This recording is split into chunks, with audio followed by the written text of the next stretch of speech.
All right, joining us now is a former BYU basketball coach, Steve Cleveland. It's that time of year. Coach, Merry Christmas. Merry Christmas, Steve Ed. Yep, great time. Absolutely. Basketball, football, family. What more do you want? What more do you want in life, Coach? We got it all right now, don't we? We do have it all. You know what's nice? Obviously, we celebrate a lot of different things, and just the Christmas time is always a special time with most of us in our lives. And but there's a whole lot of sporting things going on, from the NBA to Utah football to BYU football.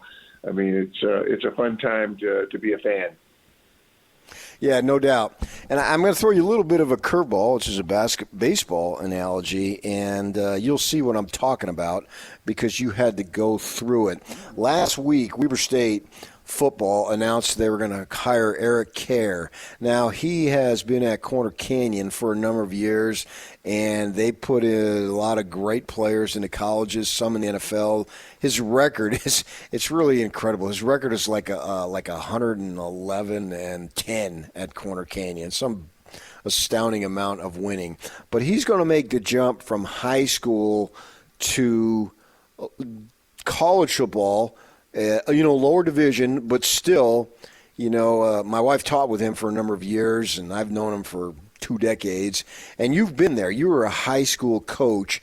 And when you're a high school coach, like he talked about how he had to coach track, he taught driver's ed, all these different things, right? Well, that's all going to be behind him. And now he's going to go up and be at Weber. He's going to be the football coach, the CEO of the football program. And so that's going to be full-time. So he's going to make this. This is a pretty big jump. You made the jump from high school to junior college, and then you made a huge jump from junior college to high-level Division I, right? And so there's similarities there. And now you're going up against people, that's all they do, 24/7. They're consumed by their job. They don't have to teach driver's ed or whatever, and I'm sure you did that at the high school level. I wanted to speak to you and ask about when you made that adjustment, what was it, almost 30 years ago, from junior college to the basically professional coach now. What are some of the things that you learned that if Coach Kerr called you up, you might be able to tell him, hey, these are some of the things that I went through, maybe they could benefit you? You know what, that's interesting because, yeah, I did. I mean, I remember being a high school coach in California and then making a pretty big jump to a junior college. And we had really good players, and it was fun, and we won a lot of games. But even that, the jump, whether it's high school or junior college to Division I, is pretty significant. And I think the X's and O's, for the most part, are not going to be that difficult, and they're not going to change that much. I mean, I remember coming to BYU, and I think my biggest concern was the recruiting piece. Not really having the connections and the contacts. And, I knew high school coaches in California. I knew junior college coaches. Dave Rose and I were together, and we had both been junior college coaches. So that was my comfort zone. But then all of a sudden you jump into this, and now you're competing with big-time basketball programs, football programs, and it was a little bit overwhelming. And it's like, where do we go from here and what we do? And, piece by piece, we got it done, but I had great staff. And I would say this to Coach, hopefully he's gone through this process of surrounding himself with experienced players. With experienced coaches. And I don't know what his staff's going to look like. And certainly the game is the game. But I think relationships and recruiting and making sure that each and every day that you're getting better and developing those relationships. Recruiting is the key thing. I mean, you can be a great X's and O guys, but if you don't have the ability to go and get players, it's always hard to sustain that long term. And that would be my first thing, is make sure you get a great staff that you trust and know, and regardless of where they're at, and whether it's high school coach or junior college or they're Division I coaches, but get guys that you surround yourself with that you can trust, that you can count on. And I think that number one is really important. And then number two, you have to watch a lot of film and a lot of tape.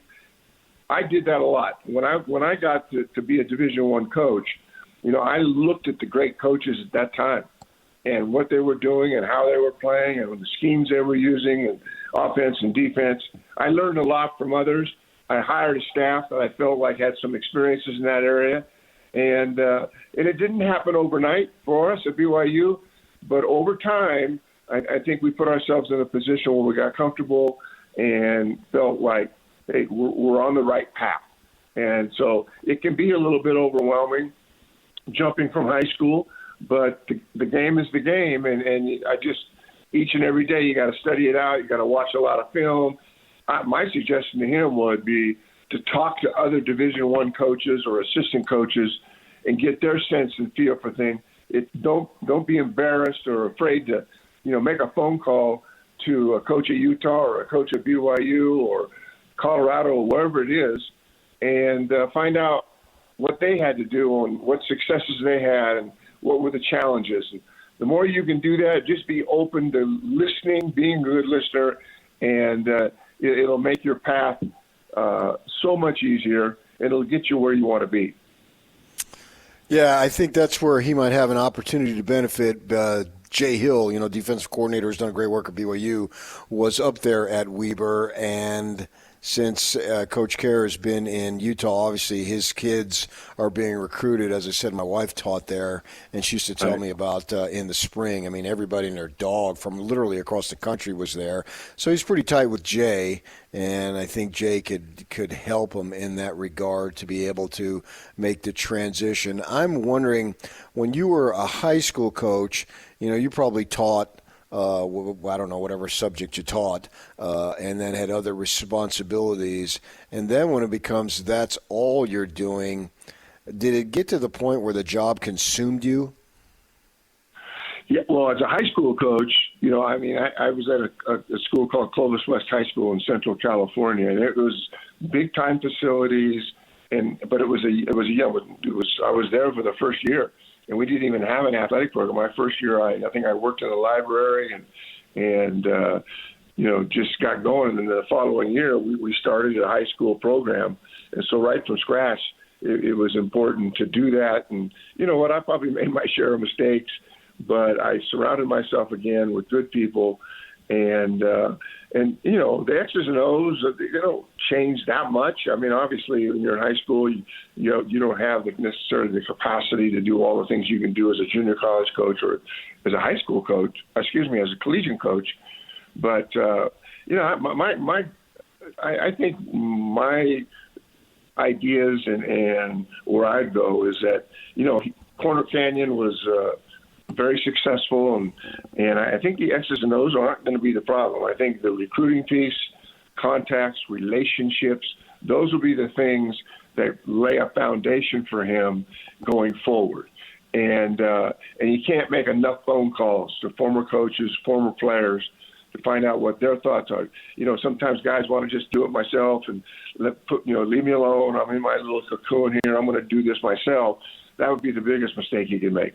Talk to as many people, have conversations, go watch practices, go watch games, do everything you can do to prepare yourself for that. And doing that, you'll just next foot forward and it'll work out, but the staff is a huge piece of it. Having guys you can trust, guys that can recruit and doing all those things. So those would be some of my suggestions.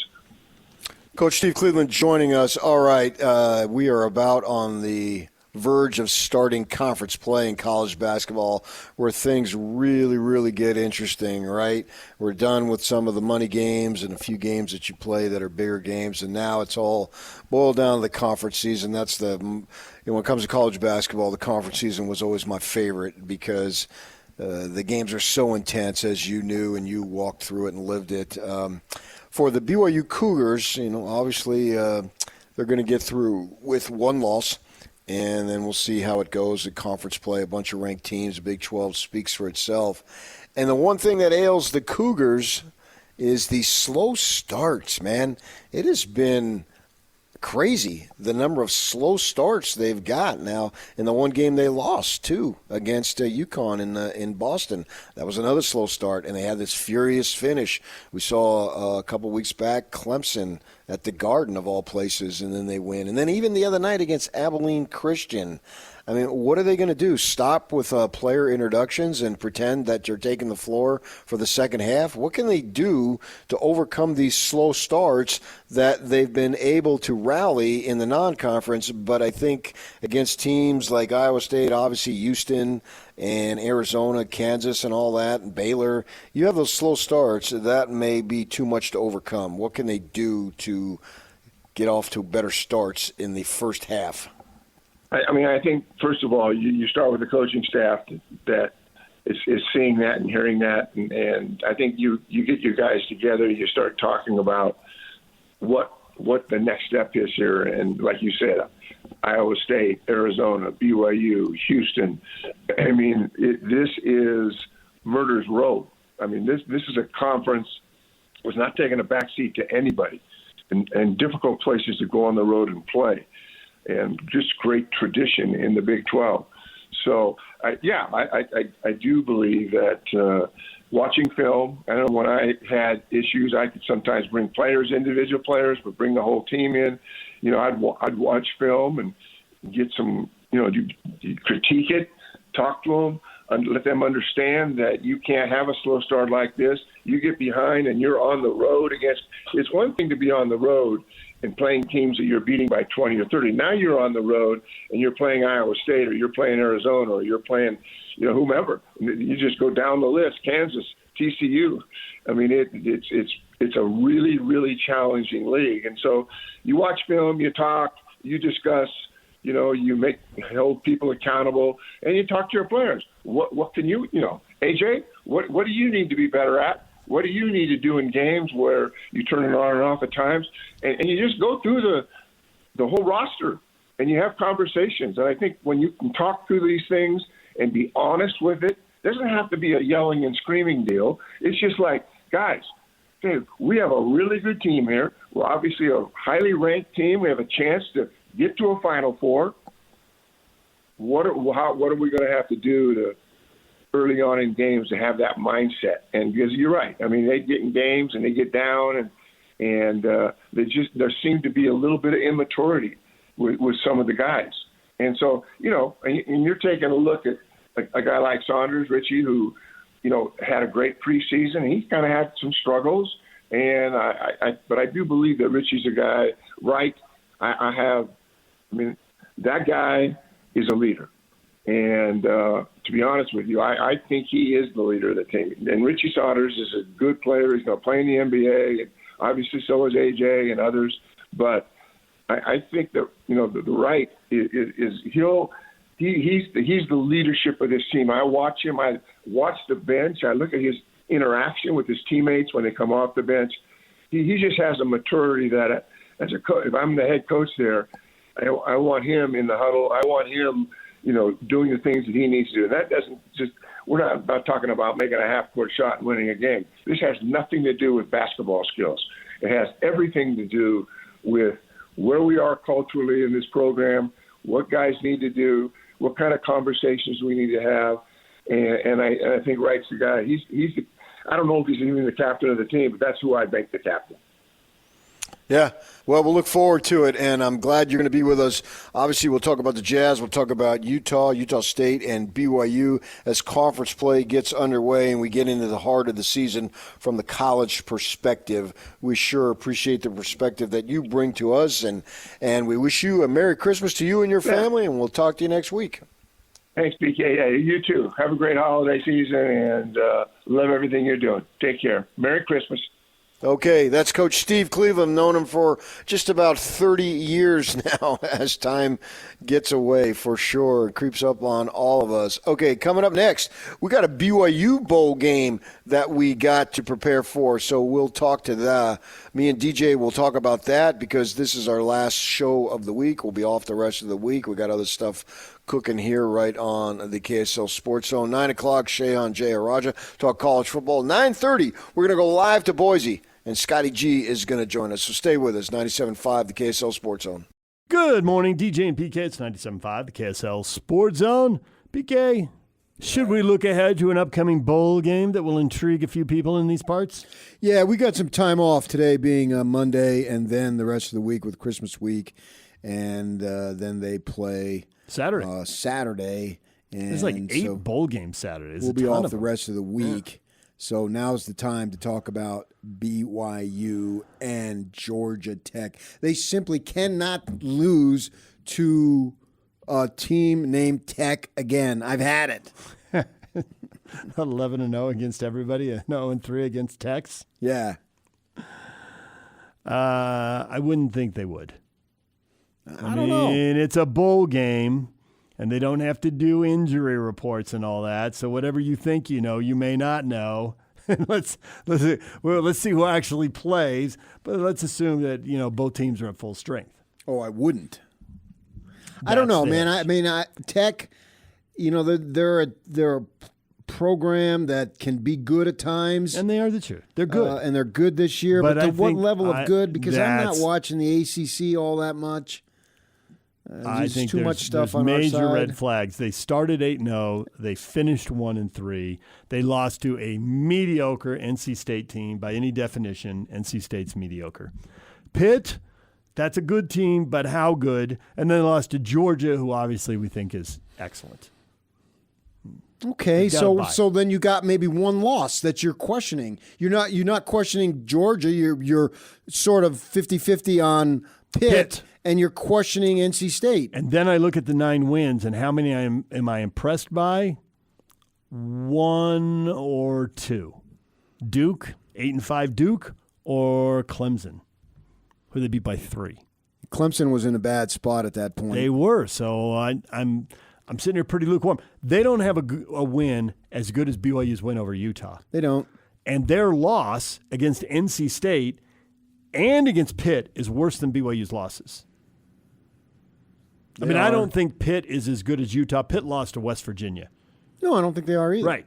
So I look at NC State and Pitt, and I look at BYU, Utah, and I look at these 3 games, and I think BYU is the better team. At the same time, you go 3 weeks later. Yes, I get that. Guys, the goal was to be in the playoff. You didn't get it. What hangover do you have?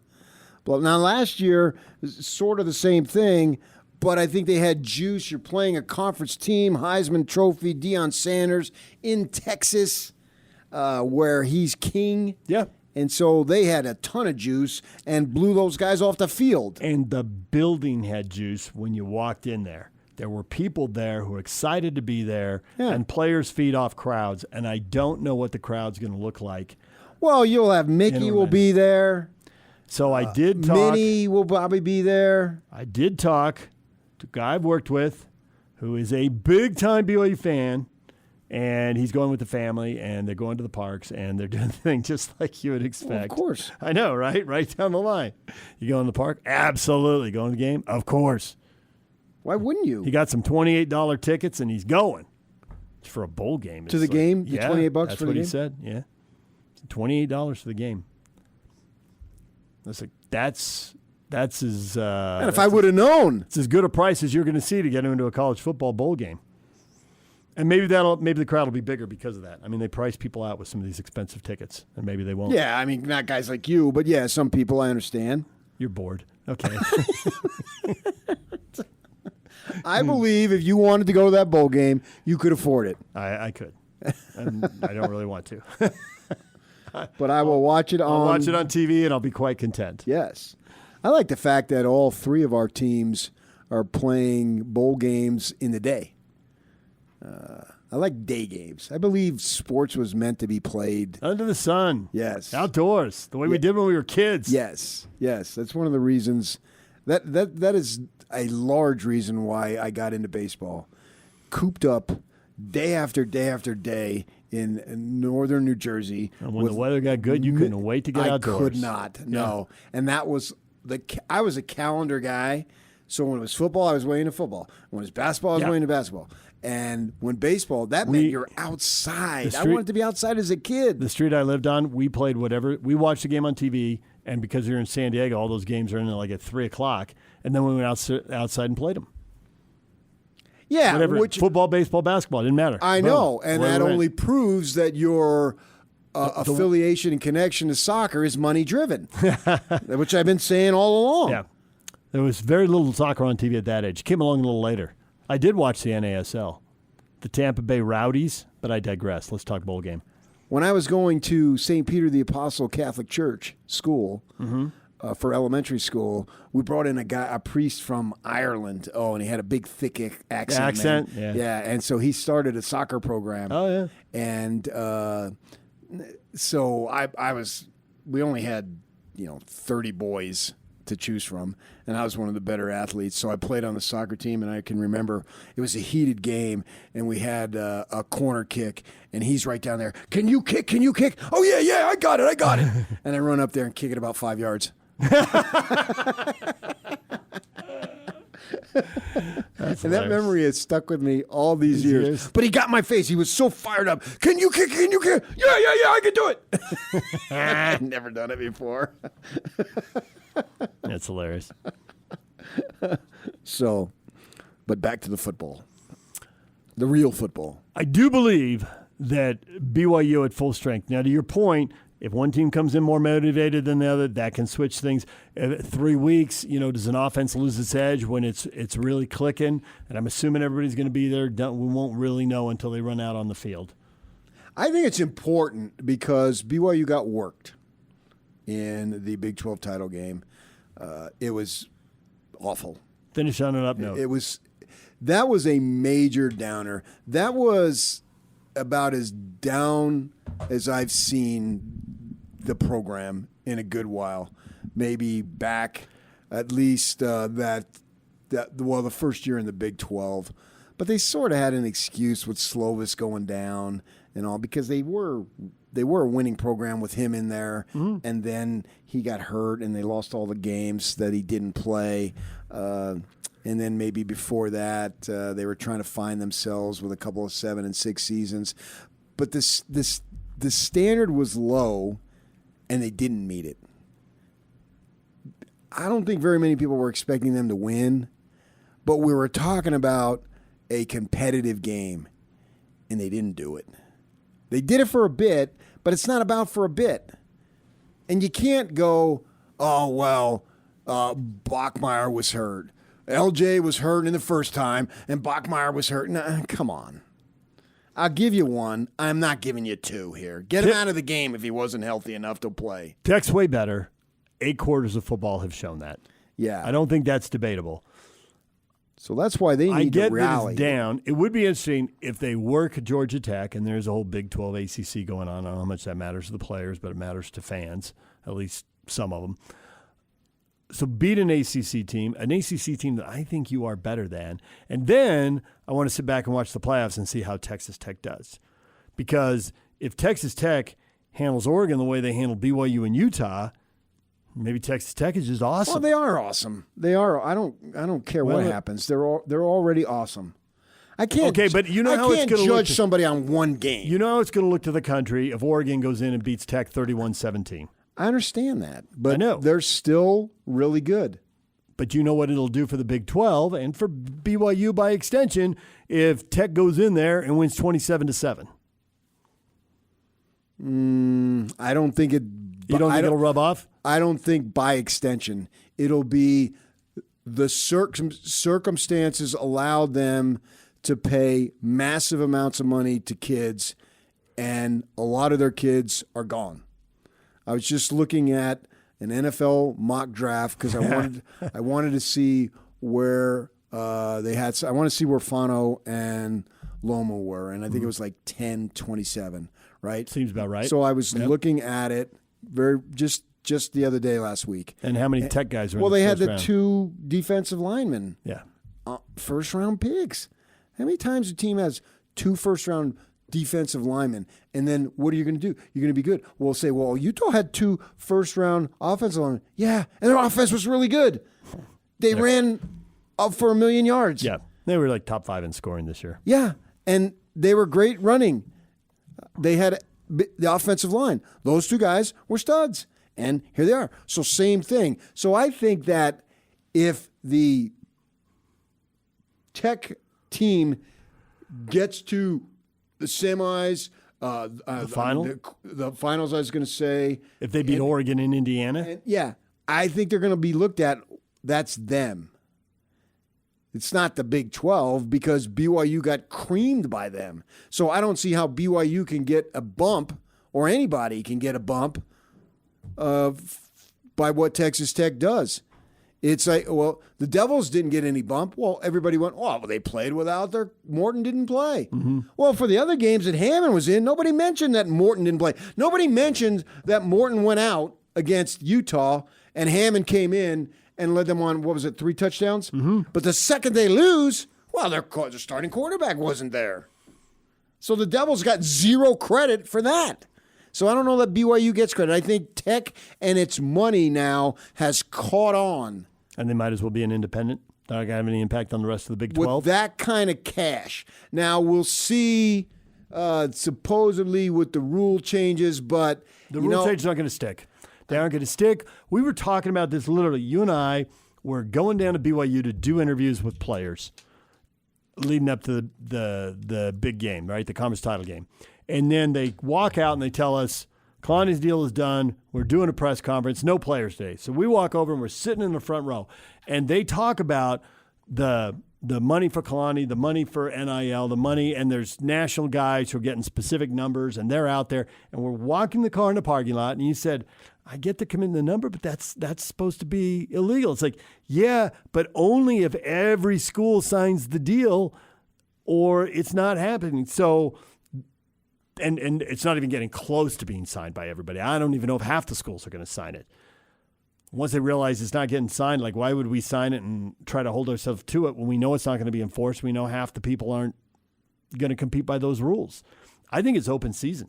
I think you got the 20.5 money and school money, but I think it's open season on the NIL. I don't see the clearinghouse enforcing, hey, are they really doing work? Did they really shoot TV commercials or make public appearances or whatever they're supposed to do? I think it's going to be pay to play like it's been. But only in the short term.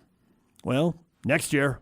I mean, college football. We're talking about next year. College football is changing so fast. Who knows? But in another year. I think there'll be something. There'll be some form of regulation. So I was asking a coach last week. Kids. The transfer portal doesn't open until June 2nd. But I was asking. Kids are making their intentions known, and I said, "Are you guys allowed to contact these guys?" And thing I got back. Supposed to wait, but all the cheaters have already started. And there was a couple of schools mentioned and then one conference mentioned, meaning they not only are contacting these kids and the portal isn't open yet, beyond that, they're contacting kids who haven't made their intentions known. I don't know who you're texting with, and I haven't seen the text.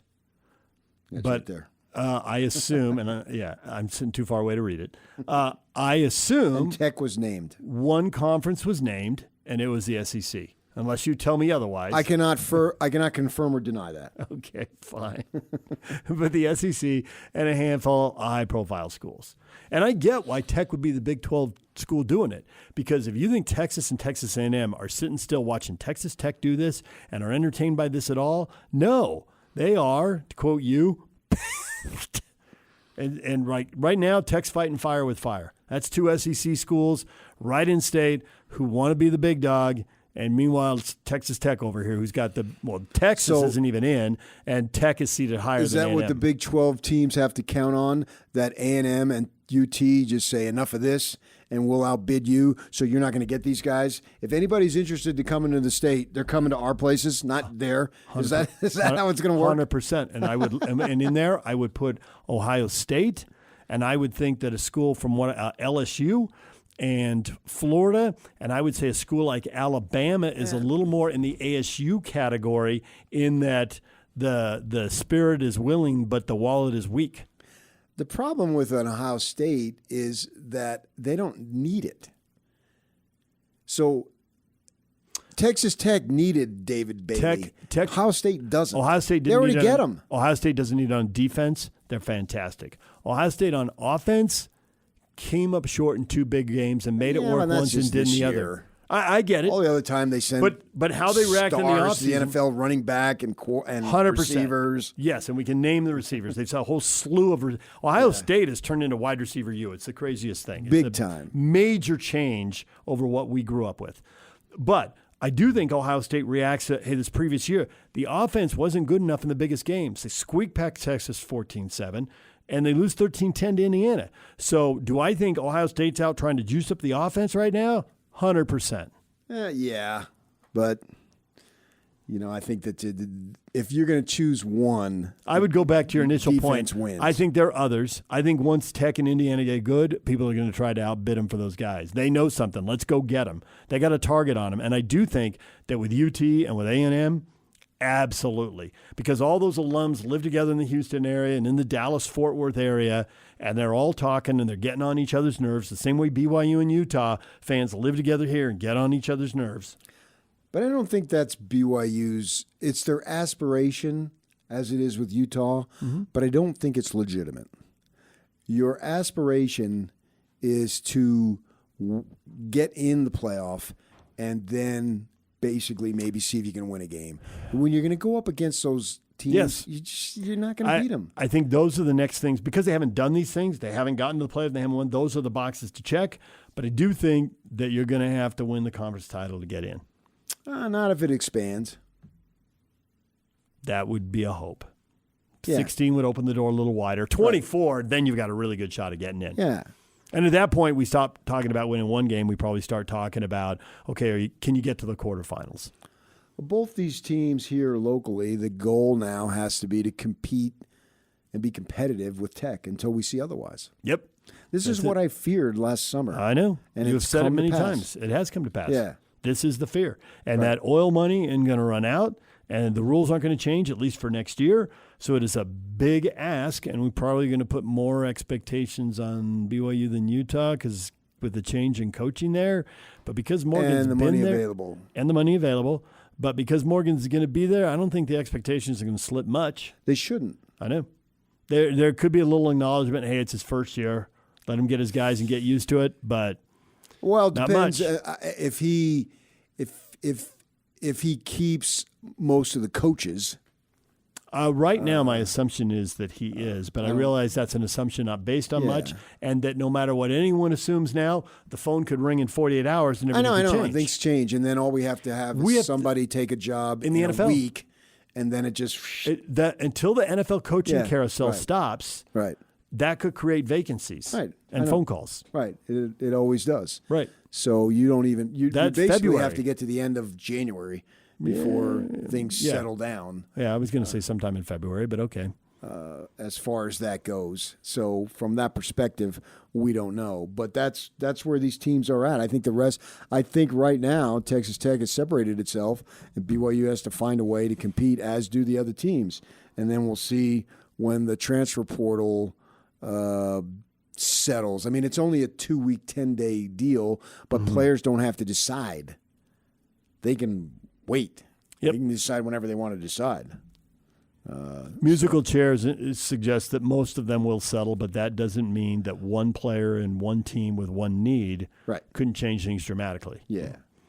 But I would like to see BYU go ahead and win on Saturday because they did have a little bit of a foul taste. It was a downer and that first Saturday in the stadium for the Cowboys, being there, you could just sense it. You could see it having them walk off the field. They knew that the standard was to compete, and they didn't. All right, man, we're talking BYU football right there with DJ. That game is on Saturday. We got Utah State coming up here at noon. At the bottom of the 9 o'clock hour, we'll go live to Boise and talk to Scotty G. We'll have the call right here on the Sports Zone at noon. Coming up at the top of the hour, we're going to talk some more college football with our CBS sports experts, Shehan Jayaraja. Stay with us. We've got a lot of football coming up here in the next hour right here on 97.5, the KSL Sports Zone. This is JJ and Alex. I got this. Joining us on the program right now, Andy Phillips, former kicker for the University of Utah. Coach Scally wears a little bit more emotion on his sleeve and is not afraid to joke around with you. And I go to our blackout game, and there he is in a white shirt, and I can give him a bunch of crap for being in a white shirt at a blackout game, and he can turn around and give me all kinds of crap as well. And he brings totally a different perspective than Coach Witt. And so, yeah, a lot of people are like, yeah, you're going to get a lot of the same with Scally, and I don't necessarily think that's true. And I think it's going to be just a great change at Utah in leadership, in the sense that there's new blood and new energy. And I know that Coach Scally's been preparing for this for decades, and we'll take all of the good that he's learned from Coach Witt and the coaches that he's worked with, and then we'll put his own flavor on the program. And so I'm really excited to see what that's going to turn into. Catch JJ and Alex afternoons from 3 to 7 on 97.5, the KSL Sports Zone. And now, your Rocky Mountain Chevy dealer strong play of the weekend. Taysom Hill is a quarterback. 3rd and 5, going for the end zone. Wide open, Chris Olave. Taysom Hill put a bow on that gift for Christmas. Taysom Hill, touchdown pass to Chris Olave. Taysom Hill, BYU's Taysom Hill. Now, is this it? He got a little emotional talking about it after the game. That's the play that you need to know, that touchdown pass to Chris Olave as the Saints beat the Jets. And when JJ and Alex call for it later today between 3 and 6, you too can win. There you go, the Taysom Hill touchdown pass. Yuck. We talked about this earlier. I picked the Saints beating the Jets. And you picked the Bills, barely getting by. Who did DJ pick? Do you remember? I have it handy. Give me 1 second. I got to pull up on my phone. I'll give you here. 1 second. I'll give you 2 seconds. I'll give you 3 seconds, but I will not give you 5 seconds. That's where I draw the line. So our good friend DJ. more. Oh, he's actually his pick is still pending. He's got San Francisco beating Indianapolis tonight. So well, go Colts. So wait a second, but you're a San Francisco 49ers fan? Oh, my gosh. Hey, you only got 2 weeks left. I think you're going to win. I was going to say, I'm at the double crown already, it looks like. So I got one hand on the trophy right now. Yeah, you will. You are our Cody Campbell, man. You're holding the trophy midfield after the final game as the booster for Texas Tech, the most important person in Texas Tech's program as they get ready to play Oregon. All right, well, which leads us to what we got coming up next. Shehan Jayaraja from CBS Sports. We'll talk about the college playoff. Talk about Michigan. I know a coach who is really accomplished but doesn't have a job currently, at least not until next week. And then for sure he doesn't have a job. We'll see what Shehan thinks about the Michigan opening. And it's Kyle Whittingham, a contender for that job. Stay with us. We'll get to that next right here on 97.5, the KSL Sports Zone.